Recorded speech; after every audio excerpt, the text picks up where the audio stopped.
8 de la mañana con 12 minutos, 8 con 12 minutos. Tenemos el gusto de saludar a doña Cristina Reyes, asambleísta del Partido Social Cristiano, que nos acompaña esta mañana. Asambleísta, ¿cómo está? Buenos días, gracias por aceptar nuestra invitación. Bienvenida. Le saludamos a Alexis Moncayo, quien le habla a Licenia Espinel. Felicitaciones por su triunfo electoral también. En las últimas semanas, el presidente de la República, Lenín Moreno, ha enviado esta ley orgánica para la gestión de emergencia sanitaria por la pandemia. Esto en cumplimiento con una disposición de la Corte Constitucional que se la hizo hace varios meses. Sin embargo, el gobierno ha dejado pasar todo este tiempo y le ha presentado cuando faltan más o menos un mes para que deje sus funciones. ¿Qué hay que esperar con esta normativa? Buenos días, bienvenida. Estimada Licenia, Alexis, muchísimas gracias por la entrevista. Un saludo cordial para toda su audiencia. Efectivamente, bastante tarde, después de las recomendaciones de la Corte Constitucional, con los errores reiterados en los pedidos de estado de excepción, se solicitó al presidente de la República la creación de una ley de gestión de emergencias por la pandemia. Sabemos que este es un tema que ya va más de un año y todavía no avisoramos una salida si es que no inmunizamos completamente a la población, y esto que hay que determinar también las nuevas cepas y las variantes de este virus. Ha llegado recién hace pocos días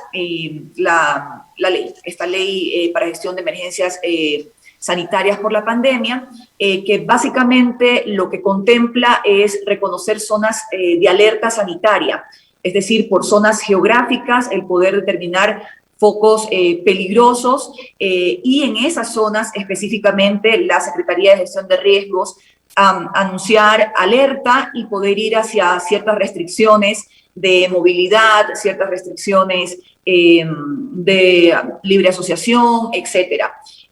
Un poco ese es el contenido al momento de este proyecto. También debo indicar que se establecen sanciones que van desde el 25% del salario básico unificado para quienes incumplan con el toque de queda, asimismo también el retiro de los vehículos, y bueno, luego las sanciones van progresivamente aumentando según se reiteren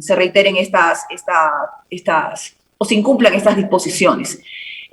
También se establecen los tiempos en los que hay que pagar las sanciones. Bueno, en definitiva, es una ley que llega de manera extemporánea. Todos hemos vivido durante este fin de semana un confinamiento. De alguna manera se reanudan las actividades cotidianas y uno se pregunta si es suficiente lo que está haciendo el gobierno nacional respecto a la atención de la pandemia, también la corresponsabilidad de la ciudadanía, porque se siguen desactivando fiestas o reuniones sociales que incluso se han desarrollado durante la época de la pandemia, y lo cierto es que estamos en una emergencia que aún no llega a la fase 4, pero que podría llegar en el momento en que los médicos nos anuncian que las salas de cuidados intensivos están a tope y que imagínense ustedes llegar el momento de decidir a quién salvarle la vida o no. Es un tema de corresponsabilidad ciudadana, pero el gobierno tiene la mayor responsabilidad de todo esto. Ahora, un gobierno que ha manejado de una forma tan ineficiente la pandemia, legisladora, ¿cómo está? Muy buenos días. Digamos, ¿no hubiese sido mejor que deje el tratamiento de este tipo de proyecto de ley al próximo gobierno para que vea él sí cómo va a enfrentar en adelante el manejo de la crisis sanitaria?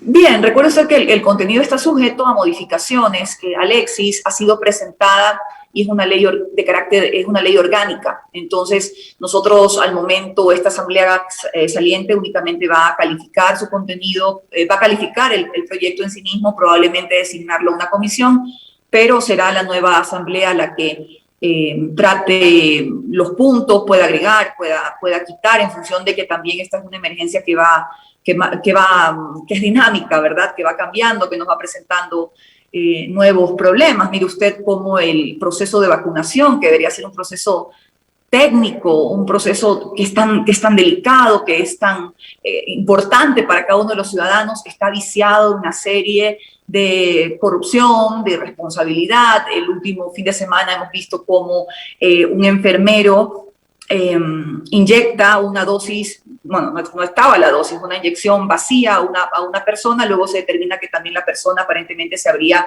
saltado la fila, detienen a los dos. Uno se pregunta, ¿y a los vacunados VIP, que son por montones, que no entregan la lista, que fueron amigotes del gobierno, ahí no hay sanciones? Entonces todo está realmente de una manera muy enredada. Tenemos la confianza que el presidente electo, en cumplimiento de sus compromisos, vendrá a poner orden en lo que tiene que ser un programa serio de vacunación para todos los ecuatorianos, obviamente cubriendo en primera instancia al personal de primera línea, a nuestros ancianitos, adultos mayores más vulnerables y, por supuesto, a las personas con vulnerabilidades, discapacidad y cubriendo toda la población ecuatoriana. Asambleísta Reyes, esta normativa ya no les va a tocar a ustedes como tal tramitarla. Al ser una ley que recién ingresa, ustedes ya no tienen tiempo para tramitarla. Será una herencia que le dejan, digamos, en el buen sentido de la palabra, a la nueva administración legislativa. Sí, efectivamente, Licenia, como lo mencionaba, hay que cumplir con el procedimiento de calificar la ley, que cumple con los requisitos. El presidente lo ha entregado hace unos pocos días. La Corte Constitucional lo viene solicitando hace muchos meses. Esto ya es responsabilidad del gobierno porque ellos debían elaborar esta normativa de acuerdo a varias disposiciones técnicas y además y obviamente valorando, porque ellos tienen toda la información respecto a todas las provincias, respecto al tema sanitario, de movilidad, los focos de infección, etcétera. Hemos esperado pacientemente, pero será la siguiente asamblea, por supuesto, la que tramite, modifique, mejore el proyecto. Asambleísta Reyes, usted en los 2 periodos consecutivos como legisladora ha estado siempre vinculada a los temas relacionados con trabajadores, seguridad social y ha trabajado en esa línea, ¿no?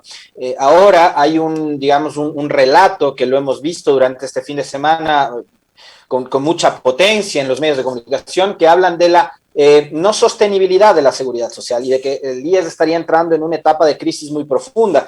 Hay quienes, en un encuadre más dramático, dicen que lo que apunta el nuevo gobierno es a privatizar la seguridad social. ¿Cuál es, a su entender, porque usted además en su rol de legisladora debe tener información mucho más precisa y clara, cuál es la real situación del IES y hacia dónde debería ir la seguridad social en el próximo gobierno? Sí, varios puntos. En primer lugar, la seguridad social es pública, así lo establece en la Constitución. Lastimosamente, Alexis, ese relato que lo hemos visto durante muchos meses en los distintos medios de comunicación es una realidad. Los distintos fondos previsionales del Seguro Social están en una situación actuarial muy lamentable. Yo creo que es importante que, independientemente de este estudio que ha hecho el Banco Mundial, inmediatamente las autoridades salientes deben entregar información y las entrantes también, si es necesario, hacer unos nuevos estudios actuariales para determinar la situación de cada uno de los fondos. Esta grave situación, que será una bomba de tiempo que le tocará de alguna manera desactivar al presidente electo y entrante, se debe a una serie de decisiones muy mal tomadas por parte de los últimos gobiernos, sobre todo el gobierno del expresidente Correa. Esto de modificar los porcentajes, de tomar porcentajes del fondo de pensiones de nuestros jubilados para pasarlo a cubrir el déficit de los fondos de salud.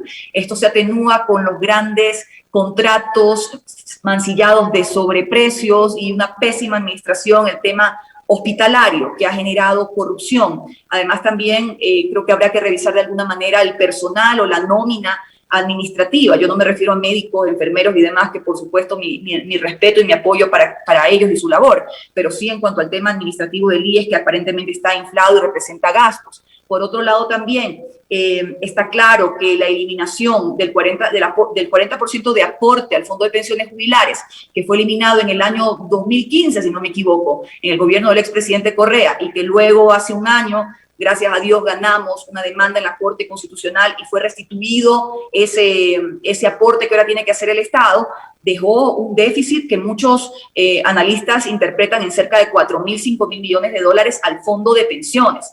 Hay deudas pendientes que al gobierno entrante le corresponderá establecer convenios de pago para ir cubriendo con esas deudas y obligaciones. Por otro lado, esta es una situación, yo estoy solamente describiendo, ya la parte técnica tendrá que absolver cuáles van a ser las soluciones. En el gobierno del expresidente Correa también no lo veamos desde el punto de vista social, que es correcto, sino desde el punto de vista técnico y financiero.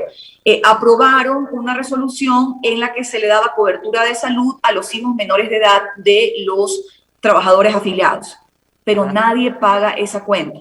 No la pagan los trabajadores, no la pagan los empleadores, no la paga el Estado. Entonces eso por supuesto que ha generado, se dice, cerca de 300 o 400 millones de déficit al año. Eso es una factura que hay que revisar también y que alguien, si se debe mantener, alguien la tiene que pagar. Y así, y olvidaba, algo no menos importante a esta situación crítica, son los cerca de 8.000 millones, y creo que me estoy quedando corta, de bonos que se comprometieron a favor de los gobiernos con dinero del IES. Esto en el gobierno del expresidente Correa también es una cifra dura porque se le ha quitado, más allá de que esos bonos generan una rentabilidad, se le ha quitado la liquidez al seguro social. Y todo siempre es con urgencias fiscales, las urgencias fiscales del régimen o con urgencias políticas, y el IES tiene que ser manejado de una manera técnica. Para mí, la solución debe partir desde eso, una entidad técnica, administrativa, que venga a dar solución a estos problemas. Pero que siga siendo pública, o que pase a ser administrada por privados. Es que para que ese escenario que usted plantea se dé, se debería dar una reforma a la Constitución. No hay otra salida. Entonces, no es que podemos ir con el estribillo de que se va a privatizar. Lo que sí le debo decir, Alexis, con todo respeto, partiendo del concepto de que el IES es una entidad pública, que la seguridad social es un derecho de todos los ciudadanos, que hay que universalizarlo y que al día de hoy no se cumple porque no hay trabajo, porque se ha perdido el trabajo y por toda la situación que yo he descrito, es que el modelo de gestión definitivamente debe cambiar. No puede continuar con la corrupción, con la ineptitud y con la discrecionalidad del gobierno de turno, sea este el que fuera. El dinero es de los trabajadores, el dinero es de los jubilados y el modelo de gestión debe prever que haya rentabilidad de esos recursos, que se capitalice el recurso y el ahorro interno para que se pueda pensar algún día en una pensión que logre cubrir la canasta básica de cualquier ciudadano, de cualquier trabajador, de cualquier jubilado, y por supuesto una atención en salud que no esté pues al vaivén del reparto de los hospitales del sistema de seguridad social. Asambleísta Reyes, hay varias opciones que se presentan ya a raíz de la presentación de este diagnóstico que se lo hace un mes antes de dejar la actual administración, cuando tuvo 4 años para hacer este diagnóstico, implementar todas las medidas de cambio que se hayan necesitado, en fin. Pero se propone la creación, dicen varios sectores, cuentas individuales, incrementar el aporte patronal y el aporte personal e incrementar la edad de jubilación. ¿Alguna de estas opciones es viable?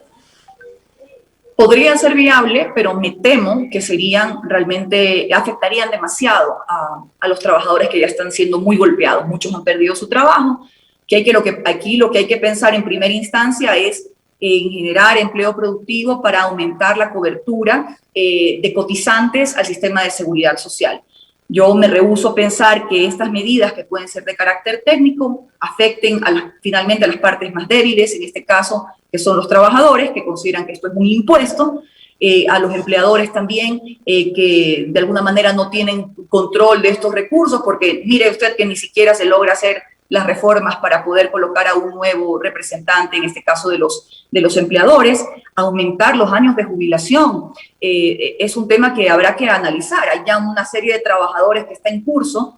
Hay que analizar también desde el punto de vista bueno, esto es una discusión en Europa, lo que le llaman que la pirámide se ha invertido, es decir, que aumenta cada vez más el número de pensionistas y no la masa de trabajadores o el número de trabajadores que cotizan y aportan al sistema de seguridad social. Cualquier clase de reforma de alguna manera no podría ser para los trabajadores que están en curso, con contratos y cierta estabilidad.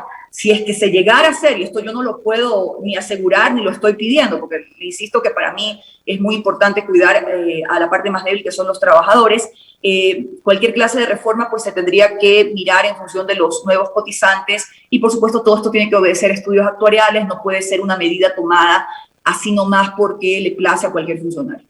Usted mencionaba hace un momento, digamos, los costes que tendría para la seguridad social el atender en salud a los familiares de los afiliados, ¿no es cierto? Yo le planteo al invitado anterior que habemos muchos afiliados que muchas veces por contar con un seguro privado no utilizamos a la seguridad social. Entonces, digamos, esos valores podrían cubrirlos de ahí. Finalmente, y un oyente también nos decía, bueno, y los valores que aportamos nosotros y que no usamos nunca la seguridad social, ¿a dónde van? Pero bueno, lo otro sería, plantea la discusión sobre ese tema en particular, asambleísta Reyes. y los costes bajos que tiene el seguro campesino, ¿qué haríamos con eso? Porque el invitado anterior también decía, habría que analizar si es que se reforma la seguridad social campesina, considerando que son sectores bastante vulnerables y que no tienen, digamos, las facilidades de quienes sí vivimos en las zonas urbanas para poder acceder a un servicio óptimo de salud.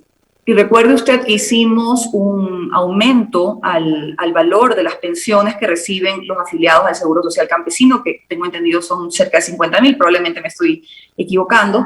Se aumentó a $100 los estudios actuariales que nos presentaron en ese momento, y justamente por un tributo, por un homenaje, por una retribución a quienes trabajan nuestra tierra y nos dan de comer, se hizo ese aumento, pero también, obviamente, por eso es que insisto que debe haber un estudio actuarial de cada uno de los fondos, el fondo de pensiones, el fondo de salud, el fondo de riesgos y, por supuesto, del Seguro Social Campesino, para saber cuáles son las mejores medidas que se debe tomar sin afectar a las partes más vulnerables, pero que se le den ya decisiones de carácter técnica y no estas decisiones, Alexis, que han sido siempre de carácter político.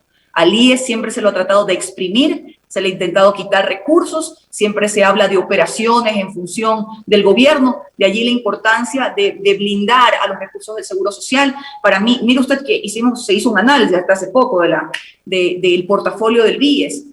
Casi el 50% de ese portafolio son papeles que el Estado ecuatoriano le ha comprado al BIES. Genera una rentabilidad, sí, pero a veces no pagan, a veces sí pagan, esos son papeles. Mientras que también hay algunos fideicomisos, como por ejemplo Toachi Pilatón. La gente ya se olvida que hay casi $300 millones de la Seguridad Social ahí invertidos.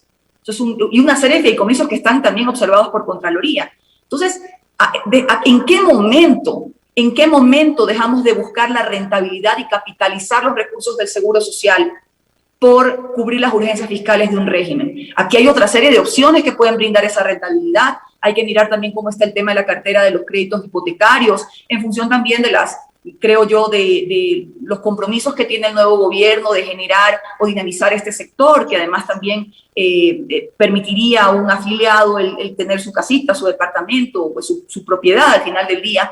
Hay que revisar esos temas y, por supuesto, también a lo mejor los incumplimientos por el tema de la pandemia. Hay un tema de bolsa de valores, accionario, en el cual también pueden hacerse buenas inversiones. En fin, hay personas que saben técnicamente a dónde tienen que ir esos recursos para que el dinero del Seguro Social se capitalice y para que se puedan, las prestaciones sociales que brinda el mismo sean de óptima calidad y no lastimosamente mediocres como las que tenemos hoy en día. Asambleísta Reyes, usted es del Partido Social Cristiano, que formó la alianza para que el señor Guillermo Lasso llegue al poder. Él ha dicho que hoy va a hacer un anuncio de una parte de quienes van a integrar su gabinete ministerial. ¿Usted conoce, o si algún representante del Partido Social Cristiano va a estar dentro del gabinete, nos puede revelar el nombre de alguno de ellos, o conoce los nombres de las personas que van a ser anunciadas hoy, por un lado? Y por otro, yo quisiera su opinión respecto a la situación que atraviesa el contralor subrogante Pablo Celi, quien está ahora mismo con prisión preventiva, investigado por un caso de supuesta delincuencia organizada. Sobre lo primero, que sea el presidente electo el que haga esos anuncios. Tengo entendido que hoy habrá un anuncio sobre el Frente Social. Supongo que las carteras de bienestar social o de inclusión social, educación, salud, que son, y de economía, por supuesto, porque hay que poner en orden las finanzas públicas, serán los primeros en anunciar. Así que yo soy muy respetuosa de aquello, y sí hay la posibilidad, pero esas definiciones serán anunciadas en su debido momento, de una colaboración en el gobierno de Guillermo Lasso, más allá de que hay una alianza legislativa que está en firme en función de unas propuestas que han sido ya conocidas por los ciudadanos en temas de reactivación económica, de educación, temas de digitalización de la educación, de salud, del plan de vacunación, que creo que todos los ecuatorianos, independientemente de la corriente política que seamos, tenemos que apoyar un plan de vacunación serio y, por supuesto, denunciar si hay algún tipo alguna situación anómala, pero hay que apoyarlo.